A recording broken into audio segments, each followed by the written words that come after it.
ಕಳ್ಕೊಂಡು ಒಂದು ಬದುಕು ಕೊಡಕ್ಕಾಗ್ದಿರೋ ನೀನು ನಿಂದು ಒಂದು ಬದುಕ.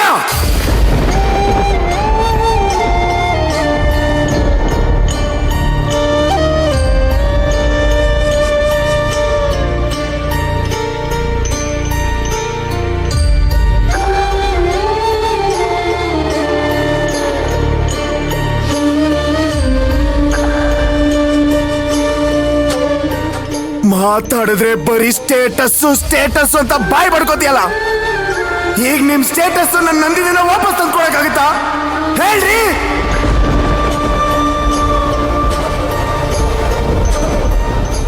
ಅವಳು ಬದುಕಿದ್ದಿದ್ರೆ ಎಲ್ಲ ನಾವಿಬ್ರು ಹೋಗಿ ಜೀವನ ಕಟ್ಕೋತಿದ್ವಿ. ಈಗ ಅದು ಆಗಲ್ಲ.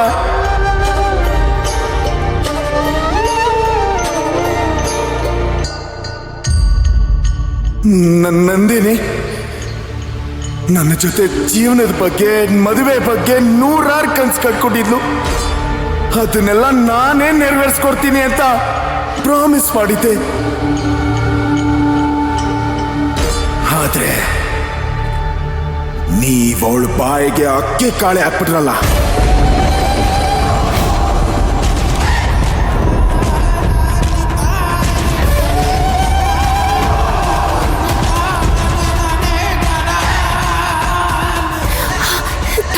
ತಾರಕ್, ನನ್ನ ಮಾತು ಕೇಳು ತಾರಕ್.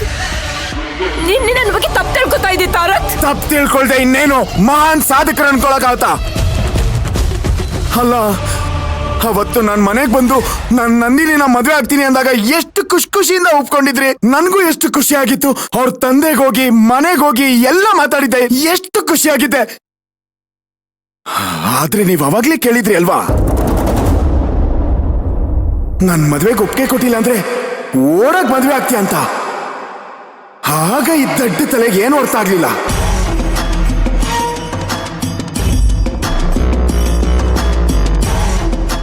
ಆ ಮಾತಿನಿಂದೆ ಇಂಥ ವಿಷಯದ ಮನಸ್ಥಿತಿ ಇರುತ್ತೆ ಅಂತ. ಕೊನೆಗೆ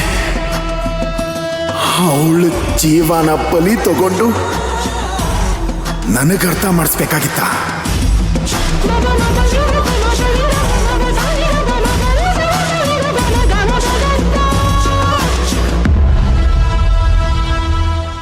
ಮಗ ಅನ್ನೋ ಮಮಕಾರ ನಿಮಗಿರೋ ಹಾಗೆ ನಂದಿನಿ ತಂದೆಗಿರಲ್ವಾ?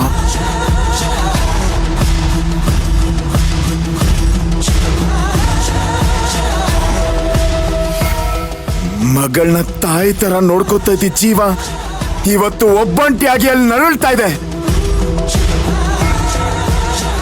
ತಾನು ಕೈಯಾರೆ ಎತ್ತಾಡ್ಸಿದ ಮಗಳು ಕಣ್ಣು ಮುಂದೆನೆ ನೇಣಾಕೊಂಡ್ರೆ ಅವ್ರ ಮನಸ್ಥಿತಿ ಹೇಗಿರುತ್ತೆ ಅಂತ ಒಂದ್ಸಲ ಆದ್ರೂ ಯೋಚನೆ ಮಾಡಿದ್ರ?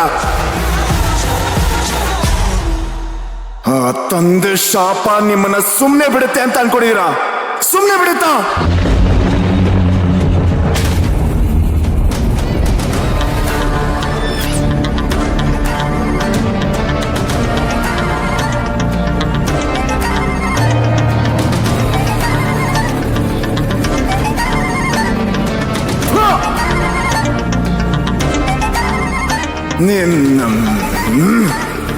ನಿಮ್ಮನ್ನ ತಾಯಿ ಅಂತ ಹೇಳ್ಕೊಳ್ಳೋದಕ್ಕೂ ನಾಚಿಕೆ ಆಗತ್ತೆ.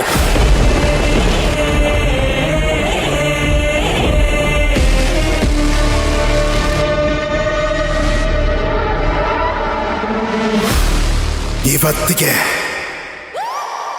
ತಾಯಿ ಮಗನ ಸಂಬಂಧ ಮುಗಿದೋಯ್ತು.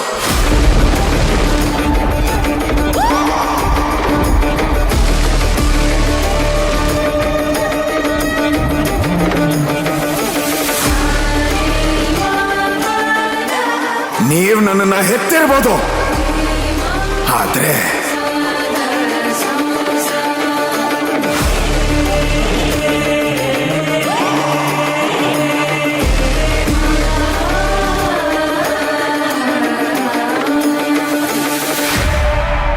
ಸತ್ತೋದ್ರಿ.